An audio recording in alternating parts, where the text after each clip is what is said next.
എല്ലാവർക്കും നമസ്കാരം. സഹകാരി raise പ്ലസിന്റെ LPUP ബാച്ചിന്റെ ആദ്യത്തെ സൈക്കോളജി ക്ലാസ്സിലേക്ക് സ്വാഗതം. അപ്പം നമുക്ക് അറിയാം, എക്സാമിന് സൈക്കോളജി എന്ന സബ്ജക്റ്റിന് എത്ര മാർക്കാണുള്ളതെന്ന് എല്ലാവർക്കും അറിയാവുന്ന കാര്യമാണ്. ഇനി ആർക്കെങ്കിലും അറിയത്തില്ലെങ്കിൽ ആദ്യം തന്നെ ഞാനതൊന്ന് പറഞ്ഞോട്ടെ. 20 മാർക്കാണ് ഉള്ളത്. ആ 20 മാർക്ക് എന്ന് പറയുന്നത് വളരെ ഇമ്പോർട്ടൻ്റ് ആണ് അല്ലേ? ടോട്ടൽ 100 മാർക്കിൽ 20 മാർക്ക് സൈക്കോളജി എന്ന് പറയുമ്പോൾ അത്രയും ഒരു വാല്യുബിൾ ആയിട്ടുള്ളൊരു സബ്ജക്റ്റാണ് സൈക്കോളജി. നമ്മൾ വിചാരിക്കുന്നത് പോലെ വലിയ പ്രയാസമില്ല. എന്നാൽ കുറച്ച് കാര്യങ്ങൾ മനസ്സിലാക്കിയെങ്കിൽ മാത്രമേ ആൻസർ സ്കോർ ചെയ്യാൻ പറ്റൂ. PVQ ഒക്കെ നമുക്ക് ചെയ്യണം. അതോടൊപ്പം തന്നെ ഒരുപാട് സ്റ്റേറ്റ്മെന്റ് ടൈപ്പ് ക്വസ്റ്റ്യൻസ് ചെയ്യണം.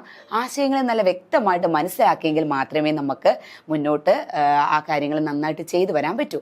അപ്പം ഞാൻ ഇന്ന് ആദ്യമായിട്ട് നമുക്ക് നിങ്ങളുടെ മുന്നിലായിട്ട് ഞാൻ അവതരിപ്പിക്കുന്നത് ആദ്യത്തെ ഇൻട്രൊഡക്ഷനാണ്, സൈക്കോളജിയുടെ ഇൻട്രൊഡക്ഷൻ കേട്ടോ. അപ്പം സൈക്കോളജിയുടെ കുറിച്ച് പറയുന്നതിന് മുമ്പ് ആദ്യം തന്നെ ഞാനൊരു കാര്യം ചോദിക്കട്ടെ. എന്തു ഈ മനഃശാസ്ത്രം എന്ന് വെച്ചാൽ എന്തായിരിക്കും? മനഃശാസ്ത്രം എന്ന് വെച്ചാൽ നമ്മുടെ മനസ്സിൽ പെട്ടെന്ന് വരുന്നൊരു കാര്യമുണ്ട്. എന്തുവാ? മനസ്സിൽ എന്തൊക്കെയോ പ്രശ്നങ്ങൾ, അതിനെക്കുറിച്ച് എന്തോ പഠിക്കുന്ന കാര്യമാണ് മനഃശാസ്ത്രം. ഇങ്ങനെയായിരുന്നു നമ്മളുടെ ഒരു ചിന്ത അല്ലേ? നമ്മൾ BEdകാരാണ്, നമ്മൾ TTCക്കാരാണ്, നമ്മൾ പല സബ്ജക്റ്റുകൾ പഠിച്ചിട്ടുണ്ട്, അല്ലെങ്കിൽ സൈക്കോളജിയുമായിട്ട് ബന്ധപ്പെട്ട കാര്യങ്ങളൊക്കെ പഠിച്ചിട്ടുണ്ട്. അത് പഠിച്ചതിന് ശേഷമാണ് നമുക്ക് മനസ്സിലായത് ഇതൊന്നുമല്ല കാര്യം, മനഃശാസ്ത്രത്തിന് വേറെ എന്തൊക്കെയോ കുറച്ച് ഡെഫിനേഷൻസ് ഉണ്ടെന്ന് അല്ലേ? അതാണ് നമ്മൾ ഇനി അങ്ങോട്ടേക്ക് പഠിക്കാൻ പോകുന്നത് ഈ ഒരു ടോപ്പിക്കിനകത്ത്. ഇനി ഒരു PVQ ക്വസ്റ്റ്യൻ കണ്ടോ, മനഃശാസ്ത്രത്തിന്റെ പിതാവ് ആരാണെന്നുള്ളത്. ആദ്യം മനഃശാസ്ത്രം എന്താണെന്ന് മനസ്സിലാക്കാതെ മനഃശാസ്ത്രത്തിന്റെ പിതാവ് ആരാണെന്നുള്ള ഉത്തരം പെട്ടെന്ന് കിട്ടുമോ? അപ്പം ഇതിന്റെ ആൻസർ ഞാനിവിടെ കൊടുത്തിട്ടില്ല. നമുക്കിതിനെക്കുറിച്ച് പഠിച്ചതിന് ശേഷം 2 കൂട്ടർ കൂടെ ഒരുമിച്ച് ആൻസർ ചെയ്യാം. ഞാനും നിങ്ങളും കൂടെ ഒരുമിച്ച് ചേർന്നിട്ട് നമുക്ക് ഇതിന് ആൻസർ ചെയ്യാം കേട്ടോ. രണ്ടാമത് ഇവിടെ ഒരു ചോദ്യമുണ്ട്, പ്രയുക്ത മനഃശാസ്ത്രത്തിൽ പെടാത്തതേത്? ഒരുപാട് ഓപ്ഷൻസ് തന്നിട്ടുണ്ട്. അതിൽ നിന്ന് നമ്മൾ ശരിയായിട്ട് ഉത്തരം തിരഞ്ഞെടുക്കണമെങ്കിൽ നമുക്ക് ഈ കണ്ടന്റ് നന്നായിട്ട് അറിഞ്ഞിരിക്കണ്ടേ? അപ്പം നമുക്ക് അകത്തോട്ട് പോയി നോക്കാം എന്തൊക്കെ കാര്യങ്ങളാണ് നമുക്ക് പഠിക്കാനുള്ളതെന്ന്. ഇദ്ദേഹത്തെ കണ്ടോ? ആരാ ഇങ്ങനെ? ഈ ഒരു വ്യക്തി ആരാണെന്ന് ഈ ഒരു പിക്ചർ ഒന്നും നമ്മൾ ചിലപ്പോൾ കണ്ടു കാണത്തില്ല. നമ്മൾ ജസ്റ്റ് എന്താണെന്നുള്ള കാര്യം അങ്ങ് പഠിച്ചു പോകത്തേ ഉള്ളൂ. ഇതാരാന്ന് ചോദിച്ചാൽ ഇത് റുഡോൾഫ് ഗോക്കലാണ്. റുഡോൾഫ് ഗോക്കൽ. ഇദ്ദേഹത്തെ പറ്റി തുടങ്ങിയാണ് നമ്മൾ ഈ ഒരു മനഃശാസ്ത്രത്തെക്കുറിച്ച് മുന്നോട്ട് പഠിക്കാൻ പോകുന്നത്. 1590 ജർമ്മൻ തത്വചിന്തകനായ റുഡോൾഫ് ഗോക്കൽ എന്ന വ്യക്തിയാണ് ആദ്യമായിട്ട് മനഃശാസ്ത്രം എന്ന പദം, അല്ലെങ്കിൽ മനഃശാസ്ത്രം എന്ന ആ ഒരു വാക്ക് ആദ്യമായിട്ട് ശാസ്ത്ര ലോകത്തേക്ക് കൊണ്ടുവന്നത്. 1590 അദ്ദേഹം മനഃശാസ്ത്രം എന്ന പദം ആദ്യമായിട്ട് ശാസ്ത്രലോകത്തേക്ക് കൊണ്ടുവന്നപ്പോൾ അദ്ദേഹത്തിന് അതിനെക്കുറിച്ച് എന്താണ് ഈ മനഃശാസ്ത്രം എന്നൊക്കെ ആധികാരികമായി പറയാനൊന്നും അദ്ദേഹത്തിന് കഴിഞ്ഞിരുന്നില്ല. എന്നാൽ ഈ മനഃശാസ്ത്രം എന്ന ആ ഒരു വാക്കിനെ അദ്ദേഹം 2ആയിട്ട് സ്പ്ലിറ്റ് ചെയ്ത് പറഞ്ഞു. അതായത് മനഃശാസ്ത്രം എന്ന ഈ ഒരു വാക്ക് 2 ഗ്രീക്ക് പദങ്ങളിൽ നിന്നാണ് ഉണ്ടായത്, psyche and logos. Psyche, logos എന്ന 2 ഗ്രീക്ക് പദങ്ങളിൽ നിന്നാണ് സൈക്കോളജി എന്ന പദം ഉണ്ടായത്. 1590 റുഡോൾഫ് ഗോക്കൽ സൈക്കോളജി എന്ന പദം ആദ്യമായിട്ട് മനഃശാസ്ത്രത്തിലേക്ക് കൊണ്ടുവന്നു. അതോടൊപ്പം തന്നെ സൈക്കി ആൻഡ് ലോഗോസ് എന്ന 2 ഗ്രീക്ക് പദങ്ങളിൽ നിന്നാണ് സൈക്കോളജി എന്ന പദം ഉണ്ടായത്. ഈ സൈക്കി എന്ന് വെച്ചാൽ എന്തുവാണെന്നറിയാമോ? ആത്മാവ്. ലോഗോസ് എന്ന് വെച്ചാൽ എന്താ? സയൻസ് അല്ലെങ്കിൽ അറിവ്. അപ്പൊ മൊത്തത്തിൽ പറഞ്ഞു കഴിഞ്ഞാൽ എന്തുവാ? ആത്മാവിനെ കുറിച്ചുള്ള ശാസ്ത്രമാണ്, ആത്മാവിനെ കുറിച്ചുള്ള അറിവാണ്, ആത്മാവിനെ കുറിച്ചുള്ള നോളജാണ് മനഃശാസ്ത്രം എന്നതായിരുന്നു ആദ്യമായിട്ട് ഈ റുഡോൾഫ് ഗോക്കലിന്റെ ഒരു ചിന്താഗതി. അല്ലെങ്കിൽ അദ്ദേഹം അന്ന് ആ ഒരു ശാസ്ത്രലോകത്തേക്ക് ഇത് കൊണ്ടുവന്നപ്പം മറ്റുള്ള എല്ലാ ആൾക്കാരെയും അക്സെപ്റ്റ് ചെയ്ത ഒരു വസ്തുത ഇതായിരുന്നു. എന്താണ്? ആത്മാവുമായിട്ട് ബന്ധപ്പെട്ട എന്തോ ഒരു കാര്യമാണ് നമ്മുടെ സൈക്കോളജി, മനഃശാസ്ത്രം എന്ന് പറയുന്നത്. എന്നാൽ അവിടുന്ന് മാറിയ ആ ഒരു ഡെഫിനിഷൻ ഇത്തരത്തിൽ ഇതിനു ശേഷം ഒരു 17ാം നൂറ്റാണ്ടിൽ ആത്മാവിന്റെ ശാസ്ത്രമാണ് മനഃശാസ്ത്രം എന്ന് കുറച്ചുകൂടെ ആധികാരികമായിട്ട് പറഞ്ഞ ആൾക്കാരാണ് പ്ലേറ്റോ, അരിസ്റ്റോട്ടിൽ, ഡെമോക്രീറ്റസ്, സോക്രട്ടീസ് എന്നിവർ. അവർ ഒന്നുകൂടെ നമ്മുടെ ഈ റുഡോൾഫ് ഗോക്കൽ പറഞ്ഞ ആ അഭിപ്രായത്തോട് ഒന്നുകൂടെ ശക്തമായി ഒന്നുകൂടെ സംസാരിച്ചു. എന്താ പറഞ്ഞു? ഈ ആത്മാവിന്റെ ശാസ്ത്രം തന്നെയാണ് മനഃശാസ്ത്രം, അതുമായിട്ട് ബന്ധപ്പെട്ട പഠനങ്ങളൊക്കെ ഇവർ നടത്തിക്കൊണ്ടിരുന്നു. എന്നാൽ ഒരു പ്രശ്നം ഉണ്ടായി. നമ്മുടെ മരണശേഷം ആത്മാവിന് എന്ത് സംഭവിക്കുന്നു? ആത്മാവ് ഉൽപ്പത്തി എവിടെ നിന്നാണ്? അതും മനുഷ്യന്റെ സ്വഭാവവുമായിട്ട് ഏത് രീതിയിൽ പൊരുത്തപ്പെടുന്നു എന്നതിനെ കുറിച്ചൊന്നും പറയാൻ ആർക്ക് കഴിഞ്ഞില്ല? ഇവർക്ക് ആർക്കും കഴിഞ്ഞില്ല. നമ്മുടെ റുഡോൾഫ് ഗോക്കലിനായിക്കോട്ടെ, പ്ലേറ്റോയ്ക്കായിക്കോട്ടെ, അരിസ്റ്റോട്ടിലിനായിക്കോട്ടെ, ഡെമോക്രീറ്റസിനായിക്കോട്ടെ, സോക്രട്ടീസിനായിക്കോട്ടെ, ഇവർക്ക് ആർക്കും ഈ ഒരു കാര്യത്തെക്കുറിച്ച് വ്യക്തമായ അഭിപ്രായം പറയാൻ കഴിഞ്ഞില്ല. ചുരുക്കം പറഞ്ഞു കഴിഞ്ഞാൽ ആർക്കെങ്കിലും ഒരു കാര്യത്തെക്കുറിച്ച് അഭിപ്രായം പറയാൻ കഴിഞ്ഞില്ലെങ്കിൽ പിന്നെ ഈ വാദം എന്തുവാ? അന്നേരെ തള്ളിപ്പോയി. അങ്ങനെ 17ാം നൂറ്റാണ്ടിൽ വന്ന ഈ ഒരു അഭിപ്രായം മാറി.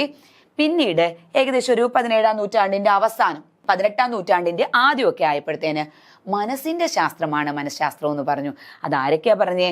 ജോൺ ലോക്ക്, കാന്റ്, ഹോബ്സ്, ഡെസ്കാർട്സ്, അങ്ങനെ ഒത്തിരിയും പേര്, ഈ ഒരു 3-4 പേര് കൂടുതലും ശക്തമായ രീതിയിൽ പറഞ്ഞു ആത്മാവിന്റെ കാര്യമല്ല മനഃശാസ്ത്രം, പകരം എന്തിന്റെയാണ്?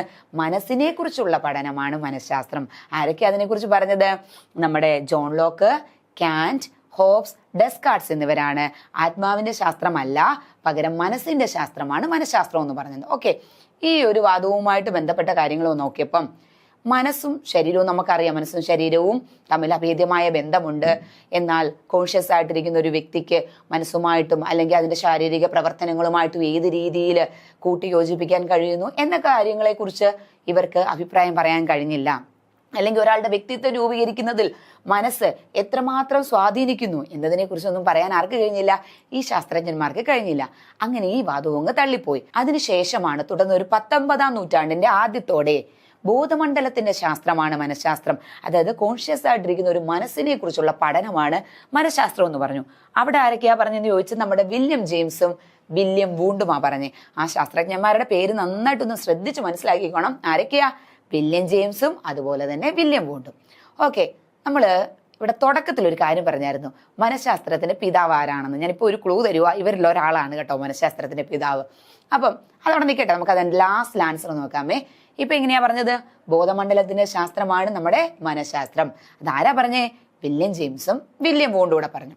ഓക്കെ, അപ്പോഴും അവിടെ ഒരു പ്രശ്നമുണ്ട്. ബോധമായിട്ടിരിക്കുന്ന കാര്യം മാത്രമേ പറയുന്നുള്ളൂ, അബോധ മനസ്സിന് പ്രാധാന്യമില്ലേ? നമ്മൾ ഏതൊരു വ്യക്തിക്കും ബോധമനസ്സ്, ഉപബോധ മനസ്സ്, അബോധ മനസ്സ് എന്നീ 3 തലങ്ങളാണ് ഉള്ളത്. എന്നാൽ ഉപബോധ മനസ്സിനെ കുറിച്ചും അവബോധ മനസ്സുമായിട്ട് ബന്ധപ്പെട്ട കാര്യങ്ങൾ നമുക്കറിയാം. അബോധ മനസ്സിലുള്ള ചില ചിന്താഗതികൾ, ചില ധാരണകൾ, ചില കാഴ്ചപ്പാടുകളും ഒക്കെയാണ് ബോധമണ്ഡലത്തിലേക്ക് വരുന്നതും അതിലൂടെ ഒരു മനുഷ്യനെ തന്റെ സമൂഹവുമായിട്ട് കൂട്ടിയിണക്കുന്നതും പൊരുത്തപ്പെടിയിപ്പിക്കുന്നത്. അഡ്ജസ്റ്റ്മെന്റ് എന്നൊക്കെ കേട്ടിട്ടില്ലേ നിങ്ങൾ? സമായോജനം എന്നൊക്കെ. അഡ്ജസ്റ്റ്മെന്റിന്റെ മലയാളമാ സമായോജനം. സൈക്കോളജി പഠിക്കുമ്പോൾ എപ്പോഴും ശ്രദ്ധിക്കേണ്ട കാര്യം, നന്നായിട്ട് മലയാളം ടേംസ് മനസ്സിലാക്കുക കേട്ടോ. ഇംഗ്ലീഷ് ടേംസ് അല്ല നമുക്ക് വേണ്ടത്, മലയാളം ടേംസ് ആണ് കേട്ടോ. ആ കാര്യം ശ്രദ്ധിക്കുക. അപ്പൊ അത്തരത്തിൽ ഒരു മനസ്സ് എങ്ങനെ ഒരു വ്യക്തിയെ അല്ലെങ്കിൽ അബോധ മനസ്സുവാന്റെ പ്രവർത്തനങ്ങൾ അല്ലെങ്കിൽ ചിന്താഗതികൾ, അവിടെയുള്ള പല കാര്യങ്ങളും എങ്ങനെ ഒരു വ്യക്തിയിൽ സ്വാധീനിക്കുന്നു എന്നതിനെ കുറിച്ച് പറയാൻ ആർക്ക് കഴിഞ്ഞില്ല? ഈ വില്യം ജെയിംസിനായിക്കോട്ടെ, വില്യം വൂണ്ടിനായിക്കോട്ടെ, ഇങ്ങനെയുള്ള ആർക്കും കഴിഞ്ഞില്ല. ചുരുക്കം പറഞ്ഞാൽ ഈ വാദവും തള്ളപ്പെട്ടു പോയി. ഏറ്റവും അവസാനം 20-ാം നൂറ്റാണ്ടോടെ ഈ ചിന്താഗതികൾക്കെല്ലാം മാറ്റം വന്ന് ലാസ്റ്റ് ഒരു ഡെഫിനിഷൻ നമുക്ക് വന്നു. വ്യവഹാരത്തിന്റെ ശാസ്ത്രമാണ് മനഃശാസ്ത്രം. എന്തോ വ്യവഹാരം? വ്യവഹാരം എന്ന് വെച്ചാൽ ബിഹേവിയർ എന്ന് വെച്ചാൽ ഒരു വ്യക്തിയുടെ പെരുമാറ്റം. ഒരു വ്യക്തി, ഇപ്പൊ നിങ്ങൾ എന്നെ കാണുന്നു, ഇപ്പൊ എന്നെ കണ്ടു, എന്റെ ചിരി കണ്ടു, എന്റെ സംസാരം കണ്ടു, എന്റെ ഭാഷാ ശൈലി കണ്ടു, ഞാൻ നിങ്ങളായിട്ട് ഇന്ററാക്ട് ചെയ്യുന്നത് കണ്ടു. ഇതാണ് എന്റെ ബിഹേവിയർ എന്ന് പറയുന്നത്. ഇപ്പൊ കാണുന്നതുമായിട്ട് ബന്ധപ്പെട്ട് 2 ദിവസം കഴിഞ്ഞ് നിങ്ങൾ എന്നെ വഴി വെച്ച് കാണുവാണെങ്കിൽ ഞാൻ എങ്ങനെയാണ് ഇന്ററാക്ട് ചെയ്യുന്നത്, അതായിരിക്കും എന്റെ ബിഹേവിയർ എന്ന് പറയുന്നത്.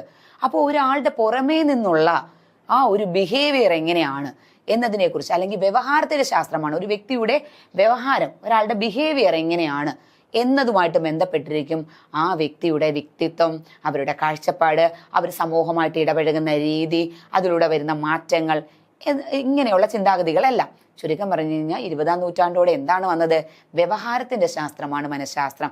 ബിഹേവിയറിനെ കുറിച്ചുള്ള പഠനമാണ് മനഃശാസ്ത്രം എന്ന് പറഞ്ഞു. അതിൽ പ്രധാനമായിട്ടുള്ള ആൾക്കാർ ആരൊക്കെയായിരുന്നു അങ്ങനെ പറഞ്ഞത്? നമ്മുടെ JB വാട്സൺ, കേട്ടിട്ടുണ്ടായിരിക്കുമല്ലോ നിങ്ങൾ. JB Watson, Skinner, Tolman, Hull. Stanley Hull എന്ന് കേട്ടിട്ടില്ലേ? Stanley Hull, Pavlov. പ്രധാനപ്പെട്ട ആൾക്കാരുടെ പേരുകൾ ഓർത്തു വെച്ചോണേ. JB Watson, Skinner, Tolman, Pavlov, Hull. ഇനി ഇതെല്ലാം പറഞ്ഞു കഴിഞ്ഞതിന് ശേഷം നമുക്ക് ചില ആൾക്കാരുണ്ടല്ലോ തമാശയായിട്ട് ചില കാര്യങ്ങളൊക്കെ പറയുന്നവർ, അതിലും മനഃശാസ്ത്രജ്ഞരുടെ കൂട്ടത്തിലും ഉണ്ട്. നമുക്ക് ആദ്യം ആത്മാവിന്റെ ശാസ്ത്രം എന്നല്ലായിരുന്നോ നമ്മൾ മനഃശാസ്ത്രത്തിനെ പറഞ്ഞേ? പിന്നീടാണ് അത് മനസ്സിന്റെ ശാസ്ത്രം എന്ന് പറഞ്ഞത് അല്ലേ? പിന്നീട് എന്തോ പറഞ്ഞേ? ബോധമണ്ഡലത്തിന്റെ ശാസ്ത്രം. ലാസ്റ്റിലാണ് നമ്മൾ വ്യവഹാരത്തിൽ എത്തി നിൽക്കുന്നത്. അതൊരു തമാശ രൂപേണ ആര് പറഞ്ഞു? ഒരു കോട്സായിട്ട് നമ്മുടെ വുഡ്സ്വർത്ത് പറഞ്ഞു, മനഃശാസ്ത്രത്തിന് ആദ്യം അതിന്റെ ആത്മാവ് നഷ്ടപ്പെട്ടു, പിന്നീട് മനസ്സും നഷ്ടപ്പെട്ട് ബോധമണ്ഡലവും നഷ്ടപ്പെട്ട് എവിടെ എത്തി നിൽക്കുന്നു? വ്യവഹാരത്തിൽ എത്തി നിൽക്കുന്നു, അതായത് ബിഹേവിയറിൽ എത്തി നിൽക്കുന്നു. അപ്പോൾ ഒരു വ്യക്തിയുടെ ബിഹേവിയറിനെ കുറിച്ചുള്ള പഠനമാണ് മനഃശാസ്ത്രം. ആരാ പറഞ്ഞേ? RS വുഡ്സ്വർത്ത്. ഇത് നേരത്തെയും ചോദിച്ചിട്ടുള്ള ചോദ്യമാണ് കേട്ടോ. ഇതൊക്കെ സ്റ്റേറ്റ്മെന്റ് ടൈപ്പായിട്ട് ചോദിക്കാൻ ചാൻസ് ഉള്ള ചോദ്യങ്ങളാണ്. ഇനി അമേരിക്കൻ മനഃശാസ്ത്രത്തിന്റെ പിതാവ് ആരാണ്? ആരായിരിക്കും ആൻസർ? നമ്മുടെ വില്യം ജെയിംസ് ആണ്. അമേരിക്കൻ മനഃശാസ്ത്രത്തിന്റെ പിതാവ് വില്യം ജെയിംസ്. ഇനി നിങ്ങളോട് ഞാനോടൊരു ചോദ്യം ചോദിക്കാം. ഇച്ചിരി കഴിഞ്ഞ് ഞാൻ ആൻസർ പറയാം കേട്ടോ. വില്യം ജെയിംസിന്റെ ഏറ്റവും പ്രധാനപ്പെട്ട ഒരു ടെക്സ്റ്റ് ഉണ്ട്. ആദ്യത്തെ മനഃശാസ്ത്ര പഠന പുസ്തകം എന്നാണ് അത് അറിയപ്പെടുന്നത്. അതേതാണെന്നൊന്നും ആലോചിച്ച് വെച്ചേക്കണം. കുറച്ചുകൂടെ കഴിയുമ്പോൾ നിങ്ങൾക്ക് ആൻസർ പറയാനുള്ളതാ കേട്ടോ. ഇനി നമ്മൾ മനഃശാസ്ത്രവുമായി ബന്ധപ്പെട്ട് കുറച്ച് നിർവചനങ്ങൾ പറയാൻ പോവുക കേട്ടോ.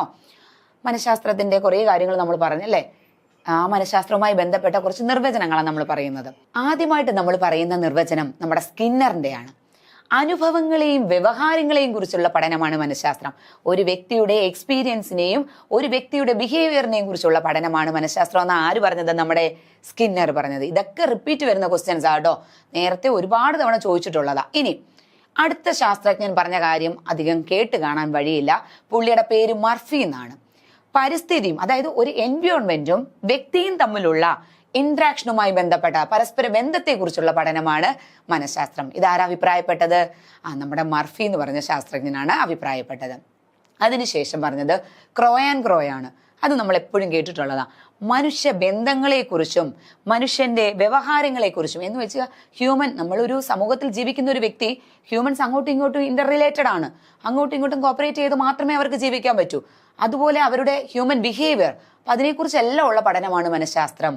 മനുഷ്യബന്ധങ്ങളെയും മനുഷ്യ വ്യവഹാരങ്ങളെയും കുറിച്ചുള്ള പഠനമാണ് മനഃശാസ്ത്രം എന്ന് ആര് പറഞ്ഞത്? നമ്മുടെ ക്രോ പറഞ്ഞത്. ഇവരുടെയൊക്കെ പിക്ചേഴ്സ് നമ്മൾക്ക് ഇവിടെ ഉണ്ട് കേട്ടോ. അടുത്തത്, ഇത് കേൾക്കാൻ തീരെ വഴി കുറഞ്ഞ ഒരു ഡെഫിനിഷൻ ആയിരിക്കും, എന്നാലും കേട്ടിട്ടുള്ളവർ കാണും. നിർവചനമാണേ. മനസ്സിനെ കുറിച്ചുള്ള ശാസ്ത്രീയ പഠനമാണ് മനഃശാസ്ത്രം. റോബർട്ട് അബ്സൺ, ABASON, റോബർട്ട് അബ്സൺ ആണ് പറഞ്ഞത്. മനസ്സിനെ കുറിച്ചുള്ള ശാസ്ത്രീയ പഠനമാണ് മനഃശാസ്ത്രം. ഇനി മനഃശാസ്ത്രം ചേഷ്ടകളുടെയും അനുഭവങ്ങളെയും കുറിച്ച്, ചേഷ്ടകൾ എന്ന് വെച്ചാൽ ഒന്നുമില്ല, നമ്മുടെ ബിഹേവിയർ, ആ ബിഹേവിയറിനെയും അതുപോലെ തന്നെ ഒരു വ്യക്തിയുടെ അനുഭവങ്ങളുമായിട്ട് ബന്ധപ്പെട്ടിരിക്കുന്നു. അപ്പോൾ മനഃശാസ്ത്രം എന്ന് പറയുമ്പോൾ ശരിയല്ലേ, ഇപ്പം നമുക്ക് നമ്മുടെ എക്സ്പീരിയൻസിൽ നിന്നാണ് ഓരോ വ്യക്തികളുടെയും ബിഹേവിയറിന് വേരിയേഷൻ വരുന്നത്, സ്വഭാവത്തിന് മാറ്റങ്ങൾ വരുന്നത്. നമുക്ക് എവിടെന്നെങ്കിലും നെഗറ്റീവായിട്ട് എന്തെങ്കിലും എഫക്റ്റ് കിട്ടിക്കഴിഞ്ഞാൽ ഉറപ്പായിട്ടും നമ്മുടെ ബിഹേവിയറിന് കാര്യമായിട്ടുള്ള മാറ്റം വരും. പോസിറ്റീവായിട്ട് കിട്ടിയാലും അങ്ങനെ തന്നെ. നമ്മളൊരു സമൂഹമായിട്ട് ഇടപഴകുന്നതിലൂടെ നമുക്ക് ഒരുപാട് എക്സ്പീരിയൻസ് കിട്ടുന്നുണ്ട്. ആ എക്സ്പീരിയൻസിലൂടെ നമ്മളുടെ ബിഹേവിയറിൽ വളരെയധികം മാറ്റങ്ങൾ വരുന്നുണ്ട്. അത്തരത്തിൽ മനഃശാസ്ത്രം ചേഷ്ടകളുടെയും അനുഭവങ്ങളെയും കുറിച്ചുള്ള പഠനമാണെന്ന് പറഞ്ഞ ശാസ്ത്രജ്ഞൻ EAPയിലാണ്. ആരാ? EAP. അടുത്തത് ഏറ്റവും കൂടുതൽ കേട്ടിട്ടുള്ള ഒരു കോട്ടായിരിക്കും. വ്യവഹാരത്തിന്റെ ശാസ്ത്രമാണ് മനഃശാസ്ത്രം. അതായത് നമ്മളുടെ ബിഹേവിയറിനെ കുറിച്ചുള്ള പഠനമാണ് മനഃശാസ്ത്രം. ഇവിടെ നോട്ട് ചെയ്ത് വെക്കേണ്ട വേറൊരു കാര്യമുണ്ട്. വർത്തനശാസ്ത്രമാണ് മനഃശാസ്ത്രം എന്നൊരു കോട്ടും JB വാട്സൺ പറഞ്ഞു. അപ്പൊ വ്യവഹാരത്തിന്റെ ശാസ്ത്രമാണ് മനഃശാസ്ത്രം എന്നും പറഞ്ഞു JB വാട്സൺ. പിന്നെ എന്താ പറഞ്ഞേ? വർത്തനശാസ്ത്രമാണ്. എല്ലാവരും പെട്ടെന്ന് അത് നോട്ട് ചെയ്ത് വെക്കണം കേട്ടോ. വർത്തനശാസ്ത്രമാണ് മനഃശാസ്ത്രം. പോകെ പോകെ നമുക്ക് അതിനെക്കുറിച്ച് പഠിക്കാനുള്ളതാ. ഇനി അമേരിക്കൻ മനഃശാസ്ത്രജ്ഞന്റെ പേര് ആരായിരുന്നത്? നമ്മുടെ വില്യം ജെയിംസ് ആണ്. അദ്ദേഹം എന്തൊരു കോട്ടായിരുന്നു പറഞ്ഞേ? ബോധമണ്ഡലത്തിന്റെ ശാസ്ത്രമാണ് മനഃശാസ്ത്രം. ഇനി നമ്മൾ ഇത്രയും കാര്യങ്ങൾ, മനഃശാസ്ത്രം എന്താണ്, അതിൻ്റെ നിർവചനങ്ങൾ എന്താണ്, ഇതൊക്കെയാണ് നമ്മൾ പറഞ്ഞുകൊണ്ടിരുന്നത്. ഇനി നമുക്ക് ഈ മനഃശാസ്ത്രത്തിനെ ഒന്ന് രണ്ടായിട്ട് തരംതിരിക്കട്ടെ. മനഃശാസ്ത്രത്തിനെ നമുക്ക് പ്രധാനമായിട്ടും 2 ബ്രാഞ്ചായിട്ട് തരംതിരിക്കാം. ഒന്ന് pure psychology, 2 applied psychology. BEd കഴിഞ്ഞ് വന്നവർക്ക് മലയാളം ചെയ്യുമ്പോൾ പെട്ടെന്ന് മനസ്സിലാവാത്തതുകൊണ്ടാകട്ടോ ഞാൻ ഇംഗ്ലീഷ് ടൈമും കൂടെ പറയുന്നത്. TTC കഴിഞ്ഞ് വന്നവർക്ക് പെട്ടെന്ന് നന്നായിട്ട് മലയാളം മനസ്സിലാക്കാൻ പറ്റും. എന്നാലും എല്ലാവരും കേട്ടോ.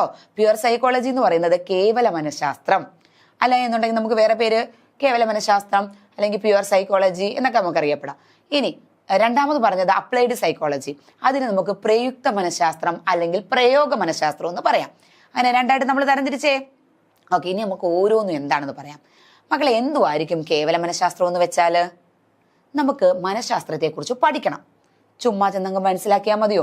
ഇപ്പം ഞാനൊരു സ്കൂളിലെ ഒരു അധ്യാപികയാണ്. എനിക്കൊരു കുട്ടിയെ പഠിപ്പിക്കണം. ആ കുട്ടിയുടെ എല്ലാ കാര്യങ്ങളെക്കുറിച്ചും എനിക്ക് മനസ്സിലാക്കണം. അവൻ്റെ ചിന്തകൾ, അവൻ്റെ കാഴ്ചപ്പാട്, അവൻ്റെ വികാസം, അവൻ്റെ ഭാഷ പ്രയോഗ രീതി, അവൻ്റെ പെരുമാറ്റം, അവൻ്റെ അങ്ങനെയുള്ള എല്ലാ കാര്യങ്ങളും എനിക്ക് മനസ്സിലാക്കണം. അങ്ങനെ മനസ്സിലാക്കണമെങ്കിൽ ആ വിദ്യാഭ്യാസ മേഖലയിൽ നമുക്ക് നമ്മുടെ കരിക്കുലത്തിൽ തന്നെ കുറച്ച് കാര്യങ്ങൾ ഇതിൽ പറഞ്ഞു വെച്ചിട്ടുണ്ട്. ഇതൊക്കെ പറയണമെങ്കിൽ ചുമ്മാ കയറി അങ്ങ് പറയാൻ പറ്റുമോ? ഇതൊക്കെ ടെസ്റ്റ് ചെയ്ത് നോക്കി അറിയേണ്ട കാര്യമല്ലേ. അപ്പൊ കേവല മനഃശാസ്ത്രം എന്താണെന്ന് വെച്ചാൽ, മനഃശാസ്ത്രത്തെക്കുറിച്ച് പഠിക്കുന്നതിനു വേണ്ടി വിവിധ തരത്തിലുള്ള നിയമങ്ങൾ, തത്വങ്ങൾ, വിവിധ തരത്തിലുള്ള പഠന ഉപകരണങ്ങൾ എന്നിവ തയ്യാറാക്കുന്ന അല്ലെങ്കിൽ സെറ്റ് ചെയ്യുന്ന, ആവിഷ്കരിക്കുന്ന ശാസ്ത്രശാഖയാണ് കേവല മനഃശാസ്ത്രം. അതിൽ ഒന്നാമത്തെ ബ്രാഞ്ചാണ് സാമാന്യ മനഃശാസ്ത്രം. സാമാന്യ മനഃശാസ്ത്രം എന്ന് വെച്ചാൽ ഒന്നുമില്ല, ഒരു വ്യക്തിയെക്കുറിച്ച് ജനറൽ സൈക്കോളജി എന്ന് പറയും. ഒരു വ്യക്തിയുടെ സ്വഭാവം, അവരുടെ പെരുമാറ്റം, അവരുടെ ചിന്ത, അവരുടെ പ്രശ്നപരിഹരണ ശേഷി, അവരുടെ സമായോജന ശേഷി, അവരുടെ സർഗാത്മകത, അങ്ങനെ ഒരു വ്യക്തിയെക്കുറിച്ച് അവരുടെ ബുദ്ധി, ഓർമ്മ, ചിന്ത, അങ്ങനെ എല്ലാ കാര്യങ്ങളെക്കുറിച്ചും മനസ്സിലാക്കുന്നതിന് വേണ്ടിയിട്ട് ചില തത്വങ്ങള്, ചില പഠന ഉപകരണങ്ങളൊക്കെ രൂപീകരിക്കുന്ന ശാസ്ത്രശാഖയാണ് സാമാന്യ മനഃശാസ്ത്രം. ജസ്റ്റ് കേവല മനഃശാസ്ത്രം എന്താണെന്ന് മനസ്സിലാക്കുക, അതിന് ബ്രാഞ്ചസിന്റെ പേര് മാത്രം ഒന്ന് ഓർത്ത് വെച്ചാൽ മതി കേട്ടോ. പിന്നെ നിങ്ങൾക്ക് മനസ്സിലാവാൻ വേണ്ടിയിട്ട് ഞാനത് പറഞ്ഞു തരുന്നു എന്നേ ഉള്ളൂ. രണ്ടാമത്തതാണ് ശാരീരിക മനഃശാസ്ത്രം. ശരീരവും മനസ്സും തമ്മിൽ ബന്ധമുണ്ടല്ലോ. അപ്പൊ നമ്മുടെ ശാരീരികമായിട്ടുള്ള മാറ്റങ്ങളെല്ലാം തന്നെ മനസ്സിനെ ബാധിക്കുന്നു. അത്തരത്തിലുള്ള ഒരു ഇന്ററാക്ഷൻ ഏത് രീതിയിലാണ്, അതിനനുസരിച്ച് എങ്ങനെയാണ് ഒരു വ്യക്തിയിൽ മാറ്റങ്ങൾ ഉണ്ടാകുന്നത് എന്നൊക്കെ മനസ്സിലാക്കി തരുന്നതിന് വേണ്ടിയിട്ട് ചില റൂൾസും ഒക്കെ രൂപീകരിക്കുന്ന ശാസ്ത്രശാഖയാണ്. അടുത്തതാണ് അപസാമാന്യ മനഃശാസ്ത്രം. നമുക്കറിയാം നമ്മുടെ ചുറ്റുമുള്ള കുറേ കുട്ടികൾ അല്ലെങ്കിൽ കുറേ വ്യക്തികൾ അപസാമായോജികരാണ് അല്ലേ. അപസാമായോജികർ എന്ന് വെച്ചാൽ എന്താ, നമ്മൾ മാലഡ്ജസ്റ്റ്മെന്റ് എന്ന് പറയും. മാലഡ്ജസ്റ്റഡ് ആയിട്ടുള്ള ഒരു സിറ്റുവേഷനുമായിട്ടോ അല്ലെങ്കിൽ മറ്റു വ്യക്തികളുമായിട്ടോ ഒന്നും അത്ര യോജിച്ച് പോകാൻ കഴിയില്ല. അവർക്ക് എല്ലാ കാര്യങ്ങൾക്കും കുറച്ച് ഉൾവലിവ് കാണിക്കുന്നു. അങ്ങനെ പ്രശ്നബാധിതരെന്നും നമുക്ക് പറയാൻ പറ്റില്ല. പക്ഷെ എന്താണ്, അവര് സാധാരണ നോർമൽ ലൈഫ് നമുക്ക് മുന്നോട്ട് കൊണ്ടുപോകാൻ ഇച്ചിരി ബുദ്ധിമുട്ടുള്ള ചില ആൾക്കാർ. അപ്പൊ അങ്ങനെയുള്ള ആൾക്കാരെയാണ് നമ്മുടെ ക്ലാസ്സിലുള്ളെങ്കിൽ അവരെ പെട്ടെന്ന് മനസ്സിലാക്കണമെങ്കിലും പഠിക്കണമെങ്കിലും ഒക്കെ എങ്ങനെയാ, നമുക്ക് നേരത്തെ മുൻകൂട്ടി അപസാമാന്യ മനഃശാസ്ത്രത്തിന്റെ ശാസ്ത്രശാഖ അവരെക്കുറിച്ച് പഠിച്ച് കുറച്ച് കാര്യങ്ങൾ എഴുതി വെച്ചിട്ടുണ്ട്, തയ്യാറാക്കി വെച്ചിട്ടുണ്ട്. അതൊക്കെ എടുത്ത് ഉപയോഗിക്കും നമ്മൾ അല്ലേ, വിദ്യാഭ്യാസ മേഖലകൾ കൊണ്ട് നമ്മൾ ഉപയോഗിക്കും. മനസ്സിലായോ? അടുത്ത ശാസ്ത്രശാഖ ഏതാണെന്ന് ചോദിച്ചാൽ ശിശു മനഃശാസ്ത്രം, ചൈൽഡ് സൈക്കോളജി. നമുക്കറിയാം കുഞ്ഞുങ്ങളുടെ ഏറ്റവും കൂടുതൽ വികാസം നടക്കുന്ന ഒരു സ്റ്റേജ് എന്ന് പറയുമ്പോൾ ബാല്യകാലമാണ്. ആ ബാല്യകാലത്ത് എന്തൊക്കെ മാറ്റങ്ങളുണ്ട്, അല്ലെങ്കിൽ തന്നെ ഒരു കുട്ടി ജനനം മുതൽ അതിന് മുന്നോട്ടുള്ള ആ ഒരു ജീവിതത്തിൽ എന്തൊക്കെ കാര്യങ്ങളെക്കുറിച്ചുള്ള അറിവുണ്ട്, അല്ലെങ്കിൽ അവരുടെ ചിന്താഗതികൾ എങ്ങനെയായിരിക്കാം, അവരുടെ പ്രവർത്തനങ്ങൾ എങ്ങനെയാണ്, അവരുടെ ശാരീരിക വികാസം എങ്ങനെയാണ്, മാനസിക വികാസം എങ്ങനെയാണ് എന്നതിനെക്കുറിച്ചെല്ലാം പഠിക്കണമെങ്കിൽ നമ്മൾ ചുമ്മാ ചെന്ന് ഒരു കുഞ്ഞിനെ അടുത്ത് കണ്ടു അവനെക്കുറിച്ച് ഇന്ന കാര്യങ്ങൾ മനസ്സിലാക്കാനൊന്നും പ്രയാസമാണ്. അത് നേരത്തെ തയ്യാറാക്കി എഴുതി വെച്ചിട്ടുണ്ട്. ഏത് ശാസ്ത്രശാഖ? ശിശു മനഃശാസ്ത്രം നമ്മളെ സഹായിക്കുന്നതിന് വേണ്ടിയിട്ട് ഇതെല്ലാം ചെയ്തു വെച്ചിട്ടുണ്ട്. അടുത്തതാണ് വികാസ മനഃശാസ്ത്രം. ഞാൻ പറഞ്ഞു, ജനനം മുതൽ മരണം വരെയുള്ള ഒരു തുടർ പ്രക്രിയ വികാസം എന്ന് പറയുന്നത്. ഒരു വ്യക്തിയുടെ മാനസികമായും ശാരീരികമായും അതുപോലെ തന്നെ പ്രശ്നപരിഹരണ ശേഷി, വൈകാരികമായ തലങ്ങൾ, ചിന്താശേഷി, ഭാഷാ ശേഷി, ഈ തലങ്ങളിലെല്ലാം ഒരു കുട്ടിക്ക് എന്തുണ്ടാകുന്നുണ്ട്, തുടർച്ചയായി മാറ്റങ്ങൾ ഉണ്ടാകുന്നുണ്ട്, വികാസം ഉണ്ടാകുന്നുണ്ട്. ഇത്തരത്തിലുള്ള അവന്റെ മാറ്റങ്ങളെക്കുറിച്ച് നമുക്ക് പെട്ടെന്ന് മനസ്സിലാകണം എന്നില്ല. അപ്പൊ അതേസമയം വികാസ മനഃശാസ്ത്രം എന്ന് പറഞ്ഞ ശാസ്ത്രശാഖ ഇതിനെക്കുറിച്ച് പഠിച്ച് കുറച്ച് കാര്യങ്ങൾ തയ്യാറാക്കി വെക്കുമ്പോൾ നമുക്കറിയാം ആദ്യം സ്റ്റേജിൽ, അതായത് ശൈശവ സ്റ്റേജിൽ എങ്ങനെയാണ് നമ്മൾ പഠിച്ചിട്ടുണ്ട്. പിയേഷയുടെ തിയറിക്കകത്ത് നമ്മൾ പഠിച്ചിട്ടുണ്ട്, അല്ലെങ്കിൽ നമ്മൾ ഇനി മുന്നോട്ട് പഠിക്കാൻ പോകുന്നുണ്ട്. അല്ലെങ്കിൽ 2 മുതൽ 3 വരെ ഏത് രീതിയിലുള്ള വികാസമാണ്, കൗമാരകാലത്തിൽ ഏത് തരത്തിലുള്ള വികാസമാണ് എന്നൊക്കെ നമുക്കൊന്നും ഒരു അടിസ്ഥാനപരമായ കാര്യങ്ങൾ പറഞ്ഞു തരുന്ന ശാസ്ത്രശാഖയാണ് ഏത്, വികാസ മനഃശാസ്ത്രം. അടുത്തതാണ് പാരാമനഃശാസ്ത്രം. പാരാമനഃശാസ്ത്രം എന്ന് വെച്ച് കഴിഞ്ഞാൽ നമ്മുടെ മരണാനന്തര ജീവിതത്തെക്കുറിച്ചും ആത്മാവിന്റെ സ്ഥിരതയെക്കുറിച്ചും, അല്ലെങ്കിൽ നമ്മൾ ടെലിപ്പതി എന്നൊക്കെ പറയത്തില്ല, ഇപ്പം നിങ്ങൾ ചിന്തിക്കുന്നത് പോലെ ഞാനും ചിന്തിക്കുക, അത്തരത്തിലുള്ള ആ മേഖലകളെ കുറിച്ചുള്ള പഠനം.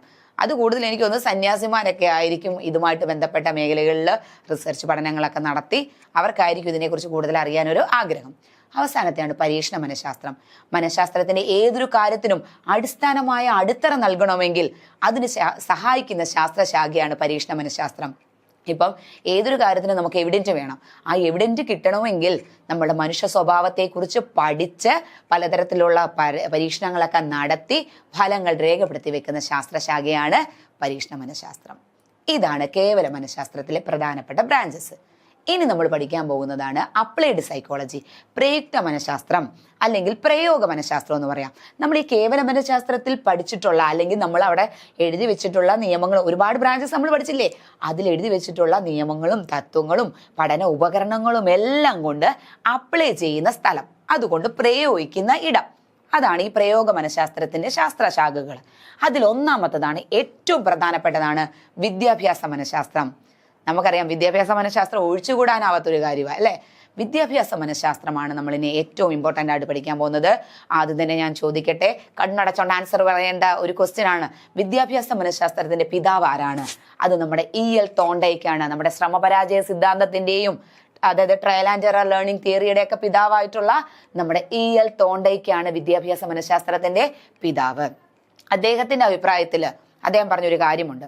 വിദ്യാഭ്യാസ മേഖലയെ അദ്ദേഹം വിദ്യാഭ്യാസ മനഃശാസ്ത്രം എന്ന് പറയുന്നത് ഈ വിദ്യാഭ്യാസ മനഃശാസ്ത്രം എന്ന് പറയുന്ന ആ ഒരു ബ്രാഞ്ച് അത് കാരണം നമ്മുടെ എല്ലാ സ്കൂളുകളിലും അല്ലെങ്കിൽ നമ്മുടെ വിദ്യാഭ്യാസ മേഖല തന്നെ ലളിതവൽക്കരിക്കപ്പെട്ടു. വളരെ സിമ്പിളാണ്.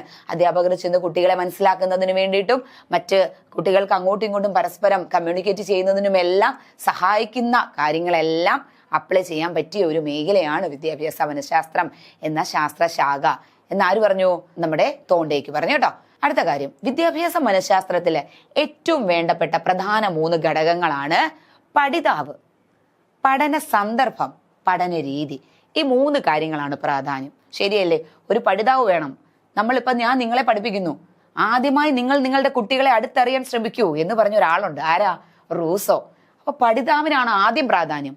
പിന്നീട് ആ പഠന സന്ദർഭം, നമ്മൾ ഏത് സാഹചര്യത്തിലാണ് പഠിപ്പിക്കുന്നത്, പിന്നെ പഠിപ്പിക്കുന്ന രീതി, പഠന രീതി.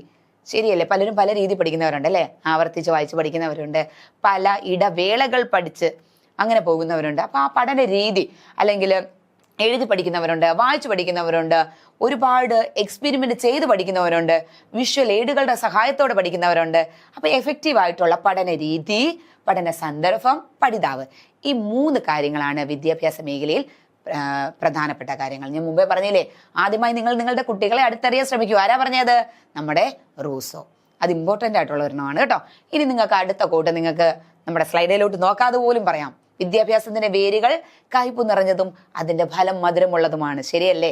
നമ്മൾ ഏതൊരു കാര്യവും വിദ്യാഭ്യാസ മേഖലയിൽ നിന്നാണ്. ഇപ്പൊ ഞാൻ നിങ്ങളെ ഇവിടെ നിന്ന് പഠിപ്പിക്കുന്നു, ഉറപ്പായിട്ട് ആ വിദ്യാഭ്യാസ മേഖല എനിക്ക് തന്ന അറിവുകൾ, എനിക്ക് തന്ന കഴിവിനെ അടിസ്ഥാനമാക്കിയിട്ടാണ് ഞാൻ ഇവിടെ നിൽക്കുന്നത്. ശരിയല്ലേ?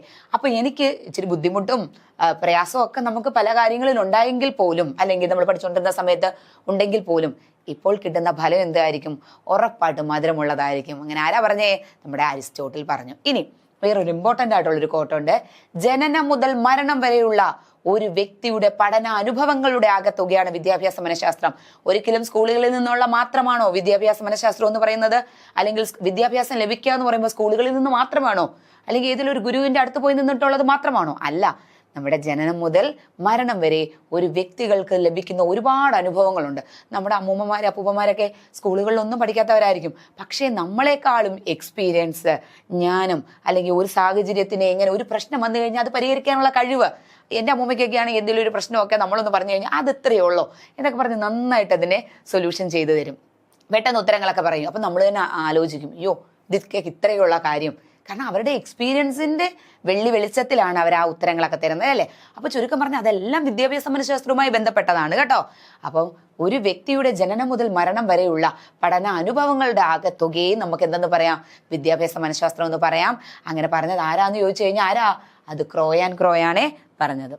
നമ്മൾ കണ്ടായിരുന്നു അല്ലേ? അടുത്തത് നമ്മൾ പഠിക്കാൻ പോകുന്നത്, ഞാൻ മുമ്പേ പറഞ്ഞു, വിദ്യാഭ്യാസ മനഃശാസ്ത്രം വിദ്യാഭ്യാസമായ മേഖല എന്തോ ചെയ്തേക്കുന്നു?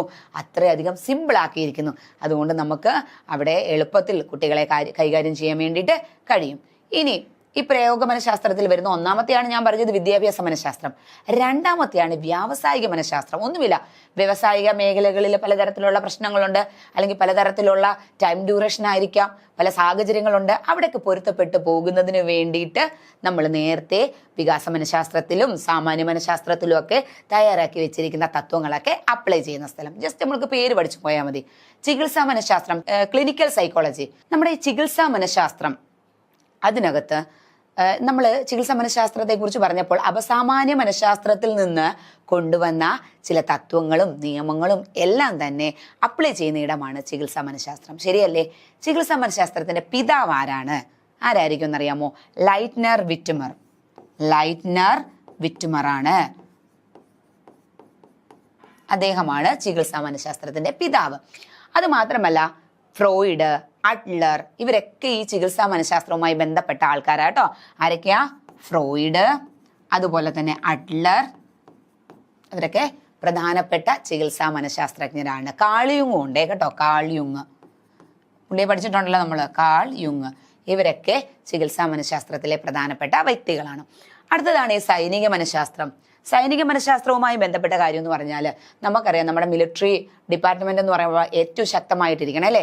അവിടെയും അവരെല്ലാം മനുഷ്യരല്ലയോ, അവർക്ക് ഈ പറയുന്നത് പോലെ മെന്റലി ഒത്തിരി വിഷമങ്ങളും പ്രയാസങ്ങളും കാണും. എത്രമാത്രം ഡിഫിക്കൽട്ട് ആയിട്ടുള്ള സിറ്റുവേഷൻസിലൂടെ അവർ കടന്നു പോകുന്നത്. അപ്പൊ അവരെ ഒന്ന് പ്രചോദനം ചെയ്യുന്നതിന് വേണ്ടിയിട്ട് നമ്മൾ ഈ സാമാന്യ മനഃശാസ്ത്രത്തിൽ പഠിച്ചിട്ടുള്ള പല കാര്യങ്ങളും അപ്ലൈ ചെയ്യുന്ന ഒരു സ്ഥലമാണ് ഇതെന്ന് പറയുന്നത് നമ്മുടെ മിലിറ്ററി സൈക്കോളജി എന്ന് പറയുന്നത്. അടുത്തതാണ് കുറ്റകൃത്യ മനഃശാസ്ത്രം. ഒരു വ്യക്തി ഒരു കുറ്റകൃത്യം ചെയ്തു കഴിഞ്ഞിട്ടുണ്ടെങ്കിൽ ആ വ്യക്തിയെക്കുറിച്ച് പഠിക്കണമെങ്കിൽ നമുക്ക് ഏത് പഠിച്ചാൽ മതി? ആ വ്യക്തിയെക്കുറിച്ചുള്ള കാര്യങ്ങൾക്ക് വേണ്ടിയിട്ട് നമ്മുടെ വികാസ മനഃശാസ്ത്രം പഠിച്ചാൽ മതി. ഒരാൾക്കാർ ഏത് രീതിയിൽ പെരുമാറുന്നു എന്നൊക്കെ അതിനകത്ത് പഠിക്കാനുണ്ട്. അപ്പൊ അതൊക്കെ ഉപയോഗിച്ച് നമുക്ക് ആ കുറ്റകൃത്യത്തിന്റെ രീതി, ആ സന്ദർഭം, അല്ലെങ്കിൽ ആ ഒരു കുറ്റകൃത്യം ചെയ്യാനുള്ള ഒരു പ്രവണത, ഇതൊക്കെ നമുക്ക് മനസ്സിലാക്കി എടുക്കാൻ വേണ്ടി പറ്റും. പരീക്ഷണ മനഃശാസ്ത്രത്തിലെയും പല കാര്യങ്ങളും നമുക്ക് ഇവിടെ ഈ ഒരു ഫീൽഡിൽ കൊണ്ടുവന്ന് അപ്ലൈ ചെയ്ത് നമുക്ക് കുറ്റവാളി ആരാണെന്നൊക്കെ കണ്ടെത്താൻ പറ്റും. ഇത്രയാണ് നമുക്ക് ഈ സൈക്കോളജിയിലെ ഇൻട്രൊഡക്ഷൻ ഭാഗത്തെ കാര്യം, അതായത് മനഃശാസ്ത്രത്തിലെ ഇൻട്രൊഡക്ഷൻ ഭാഗത്തിൽ നമ്മൾ പറഞ്ഞ കാര്യം. ഇനി നമുക്ക് കുറച്ച് ക്വസ്റ്റ്യൻസ് ചെയ്യാം. തുടക്കം ഒരു ചോദ്യം ഉണ്ടായിരുന്നു. എന്തുവായിരുന്നു തുടക്കം ഒരു ചോദ്യം? മനഃശാസ്ത്രത്തിന്റെ പിതാവ് ആരാണെന്ന്. ശരിയല്ലേ? നമ്മൾ ആൻസർ പറഞ്ഞില്ലായിരുന്നല്ലോ മനഃശാസ്ത്രത്തിന്റെ പിതാവ് ആരാണെന്ന്. മനഃശാസ്ത്രത്തിന്റെ പിതാവ് ആരാണെന്ന് നിങ്ങൾ ഓർത്തു വെക്കുക. ആരായിരിക്കും? നമ്മുടെ വില്യം വൂണ്ടാണ്. അപ്പൊ മനഃശാസ്ത്രത്തിന്റെ പിതാവ് ആരാന്ന് ചോദിച്ചാൽ ആരാ ആൻസർ? William Wundt.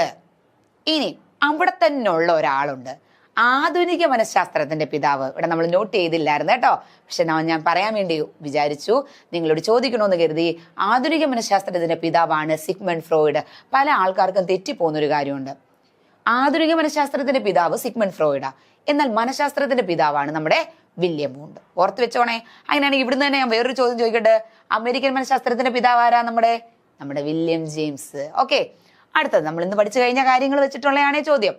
പ്രയുക്ത മനഃശാസ്ത്രത്തിൽ പെടാത്തതേത്? അതായത് അപ്ലൈഡ് സൈക്കോളജിയിൽ പെടാത്തതേത്? ഏതായിരിക്കും അപ്ലൈഡ് സൈക്കോളജിയിൽ പെടാത്തത്? കുറ്റകൃത്യ മേഖല പെടും, ചികിത്സാ മേഖല പെടും, വിദ്യാഭ്യാസ മേഖല പെടും. അപ്പൊ ഏതാ ഇല്ലാത്തത്? അവസാമാന്യ മനഃശാസ്ത്രം. ഇത്രയും കാര്യങ്ങളാണ് നമ്മൾ ആ തുടക്കത്തിൽ തന്ന ക്വസ്റ്റ്യൻസ്. ഇതെല്ലാം നമ്മൾ കണ്ടുപോയ സ്ലൈഡുകളാണ്. അപ്പൊ നമുക്കിനി ലാസ്റ്റിൽ കുറച്ച് ക്വസ്റ്റ്യൻസ് ഞാൻ പറഞ്ഞില്ലേ നമുക്ക് ചെയ്ത് നോക്കാമെന്ന്. അപ്പൊ നമ്മൾ ഈ പറഞ്ഞ കാര്യങ്ങളുമായി ബന്ധപ്പെട്ട ക്വസ്റ്റ്യൻസ് ആണ് നമ്മൾ ചെയ്യാൻ വേണ്ടി പോകുന്നത്. അതില് ഒന്നാമത്തെ ചോദ്യം, അപസമായോജികരായ കുട്ടികളെ കുറിച്ച് പഠിക്കുന്നതിന് വേണ്ടി തത്വങ്ങളും പഠന ഉപകരണങ്ങളും രൂപീകരിക്കുന്ന മനഃശാസ്ത്ര ശാഖ ഏതാണ്? കേവല മനഃശാസ്ത്രം. അവിടെയാണ് എല്ലാ തരത്തിലുള്ള നിയമങ്ങളും ചോദ്യാവലികളും അതുപോലെ തന്നെ പഠന ഉപകരണങ്ങളും ഗവേഷണ ഉപാധികളും എല്ലാം രൂപീകരിക്കുന്ന ശാസ്ത്രശാഖ. രണ്ടാമത്തെ ചോദ്യം, മനഃശാസ്ത്രം ചേഷ്ടകളെയും അനുഭവങ്ങളെയും കുറിച്ചുള്ള പഠനമാണ്. നമ്മൾ ഇതെല്ലാം പഠിച്ചു കഴിഞ്ഞതാ. ആരായിരിക്കും അത് പറഞ്ഞേ? നിങ്ങൾക്ക് ഓപ്ഷൻ പോലും നോക്കാതെ ആൻസർ പറയാം. EA പീലാണ് അതിന്റെ ആൻസർ. EA peel. അടുത്ത ചോദ്യം, ആൻ ഇൻട്രൊഡക്ഷൻ ടു സൈക്കോളജി ആരുടെ ടെക്സ്റ്റ് ആണ്? ഇത് നമ്മൾ അകത്തൊന്നും പറയാത്തൊരു ചോദ്യമാണ്. ആൻ ഇൻട്രൊഡക്ഷൻ ടു സൈക്കോളജി ആരുടെ ടെക്സ്റ്റ് ആയിരിക്കും? നമ്മുടെ വില്യം വൂണ്ടിന്റെ ടെക്സ്റ്റ് ആണ് കേട്ടോ. ആൻ ഇൻട്രൊഡക്ഷൻ ടു സൈക്കോളജി ആരുടെ ടെക്സ്റ്റാ? William വൂണ്ടിന്റെ text. അങ്ങനെയാണെങ്കിൽ ഞാൻ വേറൊരാളുടെ ടെക്സ്റ്റിനെ കുറിച്ച് പറഞ്ഞല്ലോ. ആരുടെ ആയിരുന്നു? എന്തുവായിരുന്നു ഞാൻ പറഞ്ഞത്? The principles of psychology. 1890 principles of psychology എന്ന ആദ്യത്തെ മനഃശാസ്ത്ര പഠന പുസ്തകം അത് നമ്മുടെ വില്യം ജെയിംസിന്റെ ആണ്. വില്യം ജെയിംസിന്റെ ആണ്. ഇവിടെ വേറൊരു ഓപ്ഷൻ കണ്ടു, റൂസോയെ കുറിച്ച് നിങ്ങൾക്ക് അറിയാലോ. എമിലി എന്ന പ്രധാനപ്പെട്ട ഗ്രന്ഥം ആരുടെയാ? റൂസോയുടെ. എമിലി എന്ന പ്രധാനപ്പെട്ട ഗ്രന്ഥം ആരുടെയാ? റൂസോയുടെ. അടുത്തത്, ജനനം മുതൽ മരണം വരെയുള്ള ഒരു വ്യക്തിയുടെ പഠനാനുഭവങ്ങളുടെ ആകത്തുകയാണ് മനഃശാസ്ത്രം. ഇത് ആരുടെ വാക്കുകളായിരിക്കും? ഒന്ന് ആലോചിച്ച് നോക്കിയാൽ ആരുടെ ആയിരിക്കും? നമ്മുടെ ക്രോ ആൻഡ് ക്രോ പറഞ്ഞതാണ്. അടുത്ത ചോദ്യം, ഇതെല്ലാം നമ്മൾ പഠിച്ചു കഴിഞ്ഞ കാര്യം തന്നെ. മനഃശാസ്ത്രം എന്ന പദം ആദ്യമായിട്ട് ഈ മനഃശാസ്ത്ര ലോകത്തേക്ക് കൊണ്ടുവന്നത് ആരാ? നമ്മുടെ റുഡോൾഫ് ഗോക്കൽ. ഏതാ വർഷം? 1590. 1590 റുഡോൾഫ് ഗോക്കൽ എന്ന ജർമ്മൻ തത്വചിന്തകനാണ് ആദ്യമായിട്ട് മനഃശാസ്ത്രം എന്ന പദം നമ്മുടെ ശാസ്ത്ര ലോകത്തേക്ക് കൊണ്ടുവന്നത്. മനഃശാസ്ത്രത്തിന്റെ പിതാവ് എന്നറിയപ്പെടുന്നത് നമ്മുടെ വില്യം വൂണ്ടാണ്. William Wundt. ഇതിനെക്കുറിച്ച് ഒത്തിരി കാര്യങ്ങൾ പഠിക്കാനുണ്ട് കേട്ടോ. സൈക്കോളജി എന്ന പദം, മനഃശാസ്ത്രം എന്ന പദം ഉണ്ടായിരിക്കുന്നത് 2 ഗ്രീക്ക് പദങ്ങളിൽ നിന്നാണ്. ഏതൊക്കെയാ? സൈക്കിയും ലോഗോസും. സൈക്കിയുടെ അർത്ഥം എന്തുവാ മക്കളെ? സൈക്കിയുടെ അർത്ഥം എന്ന് പറയുന്നത് ആത്മാവ്. അപ്പൊ ലോഗോസിന്റെ അർത്ഥം എന്തുവാ? ലോഗോസ്. സൈക്കി എന്ന് വെച്ചാല് ആത്മാവാ കേട്ടോ. അപ്പൊ ലോഗോസിന്റെ അർത്ഥം എന്തുവാ? ലോഗോസ് എന്ന് വെച്ചാൽ സയൻസ്, അറിവ്, നോളജ്. ഇങ്ങനെ വേണേലും ആവാം. സയൻസ് എന്നോ അറിവെന്നോ നോളജ് എന്നോ എന്ത് വേണേലും ആകാം അല്ലേ കേട്ടോ. അപ്പം അറിവിനെ കുറിച്ചുള്ള ആത്മാവിനെ കുറിച്ചുള്ള അറിവാണ് മനഃശാസ്ത്രം എന്നായിരുന്നു ആദ്യത്തെ ധാരണ. 17-ാം നൂറ്റാണ്ടിൽ ആത്മാവിന്റെ ശാസ്ത്രമാണ് മനഃശാസ്ത്രം എന്ന് വാദിച്ചവരിൽ ഒരാളല്ലാത്തത്, എന്ന് വെച്ചാൽ അങ്ങനെ വാദിച്ച കുറെ ആൾക്കാരുണ്ട്, അങ്ങനെ അല്ല എന്നുള്ള അഭിപ്രായം ആർക്കാണ് ഇതില്? നമ്മുടെ പ്ലേറ്റോയാണോ, അരിസ്റ്റോട്ടിലാണോ, ജോൺ ലോക്കാണോ, സോക്രട്ടീസ് ആണോ? ആർക്കൊക്കെ ആയിരുന്നു ആത്മാവിന്റെ ശാസ്ത്രമാണേ ഞങ്ങളുടെ മനഃശാസ്ത്രം എന്ന് പറഞ്ഞിങ്ങനെ വാദിച്ച് നിന്ന ആൾക്കാർ ആരൊക്കെയായിരുന്നു? നമ്മുടെ പ്ലേറ്റോ, അരിസ്റ്റോട്ടിൽ, സോക്രട്ടീസ്, ഡെമോക്രീറ്റസ് ഒക്കെ ആയിരുന്നല്ലോ. ജോൺ ലോക്ക് അതിനകത്ത് പെടുവോ? ഇല്ല. ജോൺ ലോക്ക് പിന്നെ ഏതിലേ പെടുത്തുള്ളൂ? എന്ത് വരുന്നു ജോൺ ലോക്കിൻ്റെത്? മനസ്സിന്റെ ശാസ്ത്രമാണ് മനഃശാസ്ത്രം എന്ന് പറഞ്ഞ ആളായിരുന്നത് നമ്മുടെ ജോൺ ലോക്ക്. അടുത്തത് മനസ്സിന്റെ ശാസ്ത്രമാണ് മനഃശാസ്ത്രം എന്ന് അഭിപ്രായപ്പെട്ട തത്വചിന്തകരിൽ ഒരാളാണ് നമ്മുടെ കാന്റ്. ആൻസർ എന്തുവാ? കാന്റ്. ബോധമണ്ഡലത്തിന്റെ ശാസ്ത്രമാണ് മനഃശാസ്ത്രം എന്ന് സ്ഥാപിച്ചവരിൽ പ്രധാനികൾ ആരൊക്കെയായിരുന്നു? നമ്മുടെ വില്യം ജെയിംസും വില്യം വൂണ്ടും. അടുത്തത് വ്യവഹാരത്തിന്റെ ശാസ്ത്രമാണ് മനഃശാസ്ത്രം എന്ന ആശയം സ്ഥാപിച്ചത് 20-ാം നൂറ്റാണ്ടിലാണ്. ഇതിൽ പ്രധാനപ്പെട്ട വ്യക്തി ആരായിരുന്നു? വ്യവഹാരത്തിന്റെ ശാസ്ത്രമാണെന്ന് പറഞ്ഞത് നമ്മുടെ JB വാട്സൺ. അദ്ദേഹത്തിന് ഒരു കോട്ട് ഞാൻ പറഞ്ഞായിരുന്നല്ലേ, വർത്തന ശാസ്ത്രമാണ് മനഃശാസ്ത്രം. JB വാട്സൺ ആണ് കേട്ടോ, മറന്നു പോകരുതേ, JB വാട്സൺ ആണ്. മനഃശാസ്ത്രത്തിന് ആദ്യം അതിന്റെ ആത്മാവ് നഷ്ടപ്പെട്ടു, പിന്നീട് മനസ്സും നഷ്ടപ്പെട്ട് ബോധമണ്ഡലവും നഷ്ടപ്പെട്ട് ഇപ്പോൾ ഇതാ വ്യവഹാരത്തിൽ എത്തി നിൽക്കുന്നു എന്ന് പറഞ്ഞതാരാ? RS വുഡ്സ്വർത്ത്. RS വുഡ്സ്വർത്ത് ആണ് അത് പറഞ്ഞത്. അമേരിക്കൻ മനഃശാസ്ത്രത്തിന്റെ പിതാവായി അറിയപ്പെടുന്നത് ആരെയാ? നമ്മുടെ വില്യം ജെയിംസിനെ. അദ്ദേഹത്തിന്റെ ടെക്സ്റ്റിന്റെ പേര് ഞാൻ പറഞ്ഞിട്ടുണ്ടേ. അനുഭവങ്ങളുടെയും വ്യവഹാരങ്ങളെയും കുറിച്ചുള്ള പഠനമാണ് മനഃശാസ്ത്രം. അത് നമ്മൾ എത്രയോ തവണ കേട്ടിട്ടുള്ള ഒരു നിർവചനം അല്ലയോ? അതാരാ പറഞ്ഞേ? സ്കിന്നർ. Answer Skinner. അടുത്തത് ഒരു വ്യക്തിയും അല്ലെങ്കിൽ പരിസ്ഥിതിയും തമ്മിലുള്ള പരസ്പര ബന്ധത്തെക്കുറിച്ചുള്ള പഠനമാണ് മനഃശാസ്ത്രം എന്ന് പറഞ്ഞത് ആരാ? ആൻസർ നമ്മുടെ മർഫിയാണ് പറഞ്ഞത് കേട്ടോ. മർഫിയാണ് ആൻസർ. മർഫി. മനുഷ്യബന്ധങ്ങളെയും മനുഷ്യ വ്യവഹാരങ്ങളെയും കുറിച്ചുള്ള പഠനമാണ് മനഃശാസ്ത്രം. മനുഷ്യർ തമ്മിലുള്ള ഇന്ററാക്ഷൻസിനെയും അതുപോലെ തന്നെ മനുഷ്യരുടെ ബിഹേവിയറിനെയും കുറിച്ചുള്ള പഠനമാണ് മനഃശാസ്ത്രം എന്ന് പറഞ്ഞ ആളാരാ? നമ്മുടെ ക്രോയാൻ ക്രോ. ഇനി മനസ്സിനെ കുറിച്ചുള്ള ശാസ്ത്രീയമായ പഠനമാണ് അല്ലെങ്കിൽ ശാസ്ത്രീയമായ വിലയിരുത്തലാണ് മനഃശാസ്ത്രം എന്ന് പറഞ്ഞത് നമ്മുടെ റോബർട്ട് എവസൺ ആണ് പറഞ്ഞത്. ഇനി വ്യവഹാരത്തിന്റെ ശാസ്ത്രമാണ് മനഃശാസ്ത്രം എന്ന് പറഞ്ഞത് ആരാ? നമ്മുടെ JB വാട്സൺ. മനഃശാസ്ത്രത്തെ പ്രധാനമായിട്ടും എത്ര ആയിട്ട് തരംതിരിക്കാം? നമ്മൾ പഠിച്ചായിരുന്നു. കേവല മനഃശാസ്ത്രവും അതുപോലെ പ്രയുക്ത മനഃശാസ്ത്രവും രണ്ടായിട്ടാണ് തരംതിരിക്കുന്നത്. താഴെ കൊടുത്തിരിക്കുന്നവയിൽ കേവല മനഃശാസ്ത്രത്തിൽ ഉൾപ്പെടാത്തത് ഏത്? കേവല മനഃശാസ്ത്രത്തിൽ ഉൾപ്പെടുന്ന കാര്യങ്ങൾ ആരൊക്കെയാന്ന് ഓർത്താ പോരെ? സാമാന്യ മനഃശാസ്ത്രമുണ്ട്, ശിശു മനഃശാസ്ത്രമുണ്ട്, വികാസ മനഃശാസ്ത്രമുണ്ട്. അപ്പൊ ആൻസർ അല്ലാത്തത് ഏതാ? ചികിത്സാ മനഃശാസ്ത്രം. അടുത്തത് താഴെ കൊടുത്തിരിക്കുന്നവയിൽ പ്രയുക്ത മനഃശാസ്ത്രം അതായത് അപ്ലൈഡ് സൈക്കോളജിയിൽ ഉൾപ്പെട്ട പഠനശാഖ ഏതായിരിക്കും? പരീക്ഷണമാണോ, മനഃശാസ്ത്രമാണോ, ശാരീരിക മനഃശാസ്ത്രമാണോ? അല്ല, സൈനിക മനഃശാസ്ത്രം. വിദ്യാഭ്യാസ മനഃശാസ്ത്രത്തിന്റെ പിതാവ് ആരാണ്? EL തോണ്ടയ്ക്ക് ആണ് വിദ്യാഭ്യാസ മനഃശാസ്ത്രത്തിന്റെ പിതാവ്. അടുത്ത ചോദ്യം, ആദ്യമായി നിങ്ങൾ നിങ്ങളുടെ കുട്ടികളെ അടുത്തറിയാൻ ശ്രമിക്കൂ എന്ന് പറഞ്ഞത് ആരാ? നമ്മുടെ റൂസോ. മനഃശാസ്ത്രത്തെ കുറിച്ചുള്ള ആദ്യകാല നിർവചനം ഏത് നൂറ്റാണ്ടിലാണ് ഉടലെടുത്തത്? ഏകദേശം ഒരു 17-ാം നൂറ്റാണ്ടിലാണ്. വിദ്യാഭ്യാസത്തിന്റെ വേരുകൾ കയ്പ് നിറഞ്ഞതും അതിന്റെ ഫലം മധുരമുള്ളതാണെന്ന് പറഞ്ഞതാരാ? നമ്മുടെ അരിസ്റ്റോട്ടിൽ. വിദ്യാഭ്യാസ മനഃശാസ്ത്രത്തിലെ പ്രധാന ഘടകങ്ങളിൽ ഉൾപ്പെടുന്നത് ആരൊക്കെയാ? പഠിതാവ്, പഠന സന്ദർഭം, പഠന രീതി. അപ്പൊ ഉൾപ്പെടാത്തതാരാ? അതിനകത്ത് ഓപ്ഷൻ ഉണ്ടല്ലോ, മനസ്സിന്റെ ഉത്ഭവം.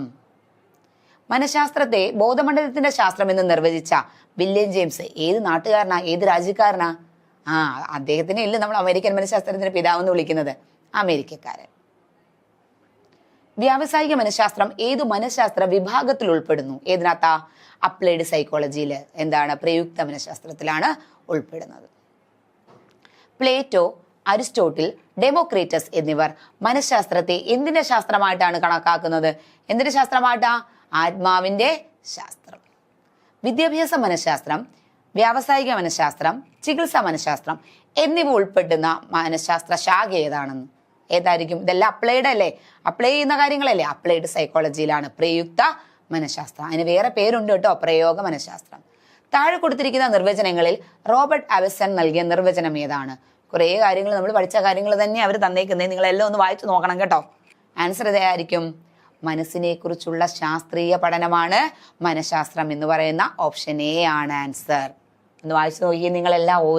നിങ്ങൾ ഓരോന്നും വായിക്കുമ്പോഴും കിട്ടും ആൾക്കാരൊക്കെയാണ്, നിർവചനം പറഞ്ഞ ആൾക്കാരൊക്കെയാണ്. റുഡോൾഫ് ഗോക്കൽ മനഃശാസ്ത്രം എന്ന പദം ആദ്യമായിട്ട് കൊണ്ടുവന്ന വർഷം, ശാസ്ത്ര ലോകത്തേക്ക് കൊണ്ടുവന്ന വർഷം ഏതാ? 1590. നമുക്ക് ഈ പഠിപ്പിച്ച കാര്യങ്ങളെല്ലാം, പറഞ്ഞ കാര്യങ്ങളെല്ലാം ഒന്നുകൂടെ ഒന്ന് റിവൈസ് ചെയ്ത് നോക്കാം. ആദ്യമായിട്ട് ഞാൻ പറഞ്ഞ കാര്യം, മനഃശാസ്ത്രം 1590 ജർമ്മൻ തത്വചിന്തകനായ റുഡോൾഫ് ഗോക്കലാണ് ശാസ്ത്രലോകത്തേക്ക് കൊണ്ടുവന്നത്. സൈക്കി, ലോഗോസ് എന്നീ 2 ഗ്രീക്ക് പദങ്ങളിൽ നിന്നാണ് സൈക്കോളജി എന്ന പദം ഉണ്ടായത്. സൈക്കി എന്ന് വെച്ചാൽ എന്താണ്? നമ്മുടെ ആത്മാവ്. ലോഗോസ് എന്ന് വെച്ചാൽ എന്താണ്? അതിനെക്കുറിച്ചുള്ള അറിവ്, പഠനം, നോളജ്, എന്ത് വേണേലും ആകാം. അങ്ങനെ ആത്മാവിന്റെ ശാസ്ത്രമാണ് മനഃശാസ്ത്രം എന്നൊക്കെ അഭിപ്രായപ്പെട്ട ഒരു വാദം ഏകദേശം ഒരു 17-ാം നൂറ്റാണ്ടിലായിട്ട് നടന്നു. 18-ാം നൂറ്റാണ്ടിന്റെ ആദ്യ ഭാഗത്ത് നമ്മുടെ മനസ്സിന്റെ ശാസ്ത്രമാണ് മനഃശാസ്ത്രം എന്നറിയപ്പെട്ട ആൾക്കാരാണ് ജോൺ ലോക്ക്, കാന്റ്, ഹോബ്സ്, അതുപോലെ ഡെസ്കാർട്സ്. ഇവരൊക്കെയാണ്. മൂന്നാമതായിട്ടാണ് ബോധമണ്ഡലത്തിന്റെ ശാസ്ത്രമാണ് മനഃശാസ്ത്രം. അതാരൊക്കെയാ പറഞ്ഞേ? വില്യം ജെയിംസും വില്യം വോണ്ടും. ഏറ്റവും അവസാനമാണ് വ്യവഹാരത്തിന്റെ ശാസ്ത്രമാണ്, ഒരാളുടെ ബിഹേവിയറിനെ കുറിച്ചുള്ള പഠനമാണ് മനഃശാസ്ത്രം എന്ന് പറഞ്ഞത്. ആരൊക്കെയാ? അതിൽ പ്രധാനിയാണ് നമ്മുടെ J B Watson, Skinner, Tolman, Pavlov, Stanley Hull. R S. Woodworth തമാശ രൂപേണ പറഞ്ഞ ഒരു കോട്ട് നിങ്ങൾ ഓർത്ത് വെക്കണം. ആത്മാവ് നഷ്ടപ്പെട്ടു, മനസ്സ് നഷ്ടപ്പെട്ടു, ബോധമണ്ഡലവും നഷ്ടപ്പെട്ട് വ്യവഹാരത്തിൽ എത്തി നിൽക്കുന്നു നമ്മുടെ മനഃശാസ്ത്രം. അത് ആർ.എസ്. വുഡ്സ്വർത്ത് പറഞ്ഞത്. ഇനി പറയാനുള്ളൊരു കാര്യം എന്ന് വെച്ച് കഴിഞ്ഞാൽ, മനഃശാസ്ത്രത്തിന് 2 ബ്രാഞ്ച് ഉണ്ട്. കേവല മനഃശാസ്ത്രവും അതുപോലെ പ്രയോഗ മനഃശാസ്ത്രവും. കേവല മനഃശാസ്ത്രത്തിലെ പ്രധാനപ്പെട്ട ബ്രാഞ്ചസിനെ കുറിച്ചെല്ലാം നമ്മൾ എക്സ്പ്ലെയിൻ ചെയ്തു. അത് ഏതൊക്കെയാ പ്രധാനപ്പെട്ട കാര്യങ്ങൾ? അത് സാമാന്യ മനഃശാസ്ത്രം, ജനറൽ സൈക്കോളജി, അതുപോലെ അപസാമാന്യ മനഃശാസ്ത്രം, അബ്നോർമൽ സൈക്കോളജി ഉണ്ട്, അതുപോലെ തന്നെ ശിശു മനഃശാസ്ത്രം, ചൈൽഡ് സൈക്കോളജി ഉണ്ട്, വികാസ മനഃശാസ്ത്രം, developmental psychology, parapsychology, experimental psychology, പരീക്ഷണ മനഃശാസ്ത്രം. പ്രയോഗ മനഃശാസ്ത്രത്തിൽ നമ്മൾ ആ നേടിയ തത്വങ്ങളെല്ലാം അപ്ലൈ ചെയ്യുന്ന ഇടമാണ് അല്ലേ. അത് ഏതൊക്കെയാണെന്ന് ചോദിച്ചാൽ, വിദ്യാഭ്യാസ മനഃശാസ്ത്രം, എഡ്യൂക്കേഷണൽ സൈക്കോളജി, പിതാവാരാണ്? നമ്മുടെ തോണ്ടേക്കാണ്. അതുപോലെ തന്നെ വ്യാവസായിക മനഃശാസ്ത്രം, സൈനിക മനഃശാസ്ത്രം, അതേപോലെ തന്നെ നമ്മുടെ കുറ്റകൃത്യ മനഃശാസ്ത്രം. അങ്ങനെ ഒരുപാട് മേഖലകളുണ്ട്. ഇനി മനുഷ്യന്റെ ഈ ഒരു മനഃശാസ്ത്ര ചിന്താധാരകളെ കുറിച്ച് കുറച്ച് നിർവചനങ്ങളൊക്കെ നടത്തിയിട്ടുണ്ട്. ആരായിരിക്കും? കുറെ ആൾക്കാരുണ്ട്. സ്കിന്നർ ഉണ്ട് അല്ലേ. അനുഭവങ്ങളെയും വ്യവഹാരങ്ങളെയും കുറിച്ചുള്ള പഠനമാണ് മനഃശാസ്ത്രം, സ്കിന്നർ പറഞ്ഞു. ഒരു പരിസ്ഥിതിയും വ്യക്തിയും തമ്മിലുള്ള പരസ്പര ബന്ധത്തെക്കുറിച്ചുള്ള പഠനമാണ് മനഃശാസ്ത്രം, നമ്മുടെ മർഫി പറഞ്ഞു. അതുപോലെ തന്നെ മനുഷ്യബന്ധങ്ങളെയും മനുഷ്യ വ്യവഹാരങ്ങളെയും കുറിച്ചുള്ള പഠനമാണ് മനഃശാസ്ത്രം. നമ്മുടെ ആരാ പറഞ്ഞേ? ആൻസർ നിങ്ങളുടെ തന്നെ മനസ്സിലുണ്ട്. ക്രോ പറഞ്ഞു. മനസ്സിനെ കുറിച്ചുള്ള ശാസ്ത്രീയ പഠനമാണ് മനഃശാസ്ത്രം. അതാര് പറഞ്ഞു? നമ്മുടെ റോബർട്ട് ആബസൺ പറഞ്ഞു. ഇത്രയും കാര്യങ്ങളെല്ലാം ഓർത്ത് വെക്കണേ. ഇനി അതുപോലെ തന്നെ വ്യവഹാരത്തിന്റെ ശാസ്ത്രമാണ് മനഃശാസ്ത്രം, അല്ലെങ്കിൽ വർത്തന ശാസ്ത്രമാണ് മനഃശാസ്ത്രം. നമ്മുടെ ജെ.ബി. വാട്സൺ പറഞ്ഞു. ബോധമണ്ഡലത്തിന്റെ ശാസ്ത്രമാണ് മനഃശാസ്ത്രം എന്ന് അമേരിക്കൻ മനഃശാസ്ത്രജ്ഞനായ വില്യം ജെയിംസ് പറഞ്ഞു. അദ്ദേഹത്തിന്റെ ഒരു ടെക്സ്റ്റിന്റെ പേരും ഞാൻ പറഞ്ഞിട്ടുണ്ട്, പ്രിൻസിപ്പിൾസ് ഓഫ് സൈക്കോളജി. മറന്നു പോവരുത്. മനഃശാസ്ത്രത്തിന്റെ ആദ്യത്തെ പാഠപുസ്തകമാണ്, മനഃശാസ്ത്രവുമായി ബന്ധപ്പെട്ട ആദ്യത്തെ ടെക്സ്റ്റ് ആണ്. ആൻ ഇൻട്രൊഡക്ഷൻ ടു സൈക്കോളജി ആരുടെയായിരുന്നു? അത് വില്യം വൂണ്ടിന്റെ ടെക്സ്റ്റ് ആണ് കേട്ടോ. മനഃശാസ്ത്രത്തിന് ഒരാമുഖം എന്നങ്ങനെ അത് മലയാളത്തിൽ ചോദിച്ചാലും വില്യം വൂണ്ടാ കേട്ടോ. ആൻ ഇൻട്രൊഡക്ഷൻ ടു സൈക്കോളജി എന്നുള്ള പേരിന് പകരം നമ്മുടെ മനഃശാസ്ത്രത്തിന് ഒരാമുഖം ഒന്നും കയറി ചോദിച്ചിട്ടുണ്ട്, നേരത്തെ പണ്ട് ചോദിച്ചിട്ടുണ്ട്. അതാരാണ്? നമ്മുടെ വില്യം വൂണ്ടാണ് അതിന്റെ ആൻസർ. അതുപോലെ തന്നെ നമ്മൾ ആ ഡെഫിനിഷൻസ് എല്ലാം പറഞ്ഞു. നമുക്കറിയാം നമ്മുടെ വിദ്യാഭ്യാസ മനഃശാസ്ത്രത്തിൽ പ്രധാനപ്പെട്ട 3 ഘടകങ്ങൾ: പഠന സന്ദർഭം, പഠിതാവ്, പഠന രീതി. ആദ്യമായി നിങ്ങൾ നിങ്ങളുടെ കുട്ടികളെ അടുത്തറിഞ്ഞിട്ട് വേണം പഠിപ്പിക്കാൻ. ഞാൻ നിങ്ങളെ നന്നായിട്ട് മനസ്സിലാക്കിയിട്ട് വേണം നിങ്ങൾക്ക് കാര്യങ്ങൾ പറഞ്ഞു തരാൻ എന്ന് പറഞ്ഞത്, അല്ലെങ്കിൽ ആ ഒരു ആശയം മുന്നിലേക്ക് കൊണ്ടുവന്നത് നമ്മുടെ റൂസോയാണ്. റൂസോയുടെ പ്രധാനപ്പെട്ട ടെക്സ്റ്റിന്റെ പേരാണ് എമിലി. മറന്നു പോകരുത്. അതുപോലെ തന്നെ ജനനം മുതൽ മരണം വരെയുള്ള ഒരു വ്യക്തിയുടെ എല്ലാ തരത്തിലുള്ള പഠന അനുഭവങ്ങളുടെയും ആകത്തുകയാണ്, അവരുടെ ലേണിംഗ് എക്സ്പീരിയൻസിന്റെ ആകത്തുകയാണ് വിദ്യാഭ്യാസ മനഃശാസ്ത്രം എന്ന് പറഞ്ഞത് നമ്മുടെ ക്രോയാണ്. എത്രയാണ് നമ്മുടെ ആ ഒരു മനഃശാസ്ത്രവുമായിട്ടുള്ള ആദ്യത്തെ ഇൻട്രൊഡക്ഷൻ ഭാഗം. അപ്പോൾ എല്ലാ കുഞ്ഞുങ്ങളും നന്നായിട്ട് ഈ ക്ലാസ് കണ്ട് മനസ്സിലാക്കി എന്തെങ്കിലും സംശയങ്ങളുണ്ടെങ്കിൽ ചോദിക്കുക. നമ്മൾ നന്നായിട്ട് തന്നെ ഏറ്റവും കൂടുതൽ മാക്സിമം ക്വസ്റ്റ്യൻസ് ഇതിനകത്ത് ഉൾപ്പെടുത്തിയിട്ടുണ്ട്. ഇതിനകത്തു നിന്നുള്ള ഏകദേശം ഉള്ള കാര്യങ്ങൾ മാത്രമല്ല, ഇതിനേക്കാളും പുറത്തുള്ള പോയിന്റുകൾ പോലും നമ്മൾ ഇതിനകത്ത് ഉൾപ്പെടുത്തിയിട്ടുണ്ട്. എല്ലാ കാര്യങ്ങളും നന്നായിട്ട് വായിച്ച് മനസ്സിലാക്കുക. Thank you.